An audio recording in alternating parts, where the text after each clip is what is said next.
Three, two, one. Hi everyone, good day. So this is Jamaica Villamor. I'm here in front of you to discuss about the dependency theory. So I hope you all listen and finish this video. Thank you. Dependency theory and the Latin American experience. So before we proceed to the main topic, let us differentiate first the modernization theory and the dependency theory. So modernization theory is mainly focuses on the richest and the developed countries, while the dependency theory is mainly focused on the poor and the underdeveloped countries. Dependency theory started around the 1950s. It is the answer or the response to the modernization school. It took hold in the 1960s and 1970s, partly because of the revolutionary atmosphere of the period. Classical dependence in 1950s and new dependency studies in 1970s. It was developed in the late 1950s under the guidance of the Director of the United Nations Economic Commission for Latin America, Raul Prebex, in the response to concern over disparities in development worldwide. So, when we say peripheral countries, these are the nations that are weaker or less developed, for example, Haiti. And when we say core countries, these are the nations that have major influence and are the most developed, like France and United States. So this diagram very simply shows us on how the resources moving through the periphery or the developing countries to the core. When we say core, it is the most developed countries. So what was the connection of the Latin American experience into dependency theory?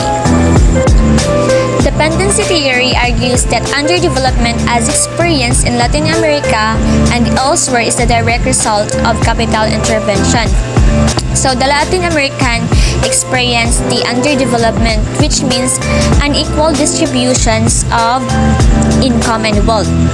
So the Latin American has one of the most countries that has been long recognized as having one of the world's most unequal distributions of income and wealth.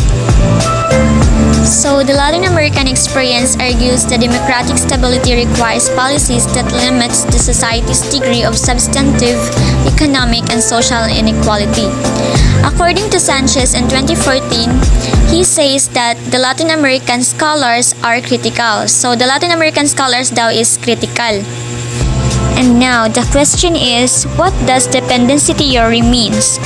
So more specifically, this theory holds that the richer nations increase in wealth at the expense of the poorer nations due to a relationship that exists between economic and other factors.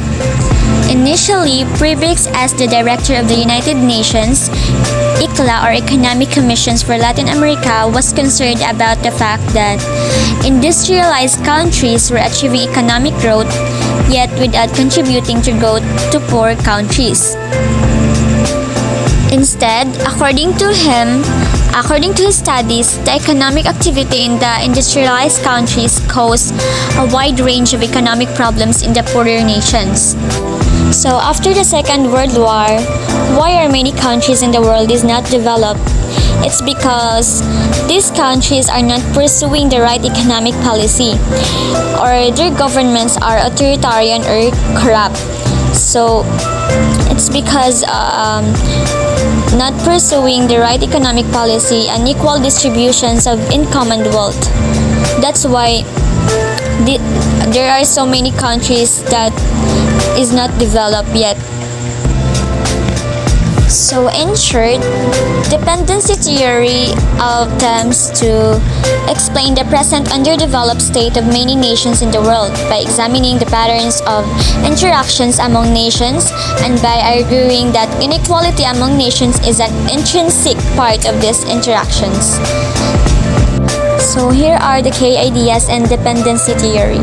So I hope you all do take note of the words that I've said earlier.